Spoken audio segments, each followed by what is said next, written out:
Sir नमस्ते. नमस्ते madam नमस्ते. नमस्ते. तुमची पायाची जखम बरी झाली. आमच्या अँटॉक्स ने पायाची जखम बरी झाली हे समजल्यामुळे आम्हाला खूप आनंद झाला. त्यासाठी तुम्हाला दोघांचं हार्दिक अभिनंदन करायला मी आपल्याकडे आलो आहे. Thank you sir. आभारी आहे सर मनापासून. थँक्यू धन्यवाद. खरं तर आम्ही तुमचा आभार मानायला पाहिजे होतं. आमचं कर्तव्य आहे ते. बरोबर. तर तुमचं काय पूर्ण नाव सर? काय करता तुम्ही? गुणाजी अब्बास नागरत्न. हा. मी इचलकरंजीमध्ये वेस्टर्न महाराष्ट्र नर्सिंग कॉलेजवर जॉबला. बर. मॅडम आपण काय करता? मी घरीच असते सर. म्हणजे गृहिणी आहात आपण. बर. आपल्याला शुगर किती वर्षापासून आहे? मला 12 वर्षापासून आहे. 12 वर्षापासून शुगर आहे. हो. बर. मग काय औषधं चालू होती त्यावेळेला तुमच्याकडे? ॲलोपॅथिक गोळ्या चालू होत्या. ॲलोपॅथिक गोळ्या चालू होत्या. बर.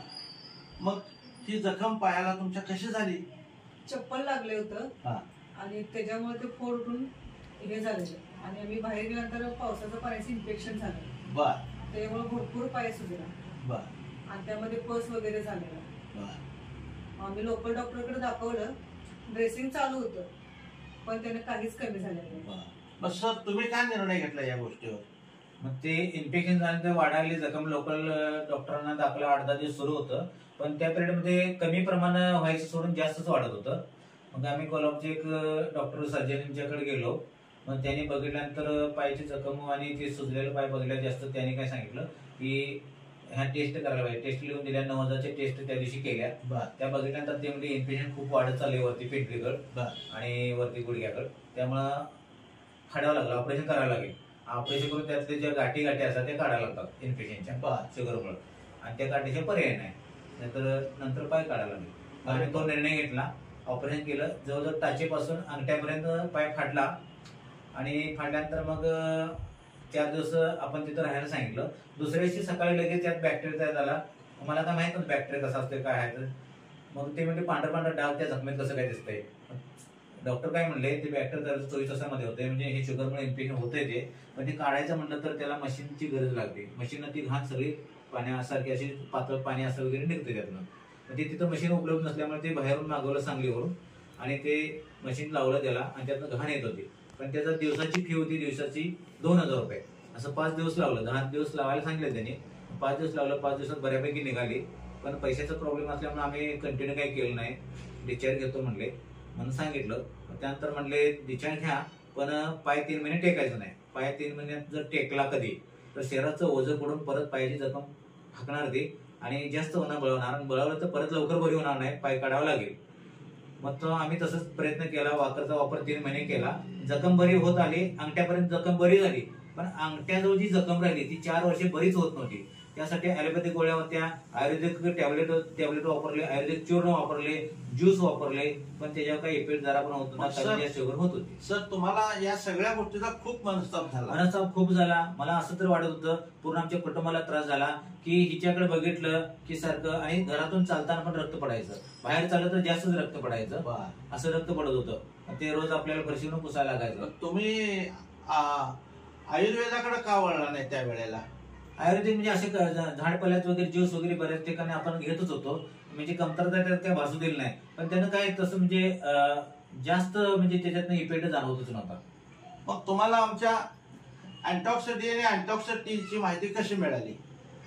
मग अँटॉक्स डी आणि अँटॉक्स टी ची माहिती मला कशी मिळाली म्हणजे व्हॉट्सअपला म्हणजे त्या 3 ते 4 महिने ते ग्रुपमध्ये मला बघायला मिळत होतं. पण त्यात 1 ते 2 वेळाच मी बघितलेलं. कारण मला असं माहित झालं की काय म्हणजे असं सुरुवातीपासून मी ऐकलेलं वगैरे की शुगर आयुष्यभर कधी जात नाही आणि बरे होत नाही. आयुष्यभर गोळ्या खाव्याच लागतात. आणि त्यामुळे असं काय बरेच असे प्रयोग वगैरे वेगवेगळ्या कंपनीचं मी MLM पण केलं. त्यातनं मला वापर केला. पण त्यातनं काही इफेक्ट तेवढा जाणवला नाही. त्यामुळे हे पण काय असं नसणार असं म्हणजे इग्नोर गोष्टी केलेल्या. पण मध्यंतरी काय झालं हे 2 वर्षाची अगोदर हॉस्पिटलला कामाला होती. मग ते पायाचा प्रॉब्लेम झाला. तिला बंद केलं. बंद केल्यानंतर घरात बसून कंटाळला म्हणजे कामाला जातो परत थोडे दिवस. 8-10 दिवस कामाला. परत पायाचं सूज वाढायला. जखम फाकत गेली. जास्त वाढली. मग परत आणि ऑपरेशन करायची गरज भासत होती. आता म्हटलं पाय काढायला लागणार त्याच्या ऑपरेशन करायला पाहिजे. मग आणि विचार केला मला सुट्टी मिळणार नाही. आता सुट्टी मिळणार हिच्याजवळ कोण थांबायचं मीच करता इथला. मग विचार केला तर असं बघूया ते व्हॉट्सअप मध्ये काय थोडक्यात काय हा. सर, शेवटचा उपाय म्हणून शेवटचा आपण पर्याय म्हणून हे बघूया शेवटचा तरी. एक उपाय, शेवटचा पर्याय करूया देवाच्या हा. कृपेनं. हा. काय आम्हाला यश आलं तर आलं, हा. म्हणून तुम्ही अँटॉक्स डीएनए अँटॉक्स टी हा फॉर्म्युला, आयुर्वेदिक फॉर्म्युला वापरायचा वापरायचा निर्णय निर्णय घेतला. घेतला. मग बघितलं आणि म्हटलं परत ऑपरेशन करायचं, परत 2-3 महिने जाणार, परत ते वाकर वापरायला लागणार, ते असे हे घरात बसून जरा लेट रिझल्ट येईना, पण हे बघूया म्हटलं. बघितलं, वाचलं आणि मग संजय वाघमारे साहेब ऍडमिन होते त्या ग्रुपला, त्यांना फोन केला. फोन करून त्यांना सांगितलं असं असं आपल्या मिसेसला 11 ते 12 वर्षांची शुगर आहे आणि असं असं जखम आहे, जखम बरी होईल काय आणि शुगर मेंटेन होईल काय. तर ते म्हणजे जखम पण बरी होणार आणि शुगर पण तुमची हळूहळू आम्ही जसा फॉर्म्युला सांगितला तसं जर वापरला तर शुगरच्या हळूहळू ॲलोपॅथिक गोळ्या बंद होतील म्हणून सांगितलं. बरोबर. मला आश्चर्य वाटलं. मग बंद होतील, होय म्हणले. मग बरं झालं म्हणलं. मग म्हणलं कुठं मिळेल औषध, तर हे कोल्हापूरमध्ये मिळेल. प्राइस त्याची 3200 रुपये सांगितलं. असू दे म्हणलं, पण आपल्याला रिझल्ट यायला पाहिजे. जखम बरी होते म्हणलं, बरं झालं म्हणलं. मग ते म्हणले आझाद चौकामध्ये कोल्हापूरमध्ये मानेसाहेब म्हणून विजयकुमार मानेसाहेब राहतात, त्यांना तुम्ही फोन करा, नंबर पाठवतो आणि ते माझ्यापेक्षा अधिक माहिती चांगली देतील. मग ते तुम्हीच मानेसाहेब, बरोबर. तुम्हाला तुम्ही कॉल केला, तुम्हाला कॉल आणि तुम्हाला भेटलो आणि तुम्ही अधिक माहिती चांगली सांगितलं, समजावून सांगितलं आणि असं असं घ्यायचं म्हणून सांगितलं, प्यायचं पण आणि लावायचं पण. मला आश्चर्य वाटलं की हे पोटात घ्यायचं असते, ते पायाला पण जखमेला कसं लावायचं, आश्चर्य वाटलं. बरोबर आहे सर. काय माहितीये का की आमच्या अँटॉक्स डीएनए अँटॉक्स टी या 2 फॉर्म्युल्यामुळे शुगर कंट्रोलमध्ये येत जाते.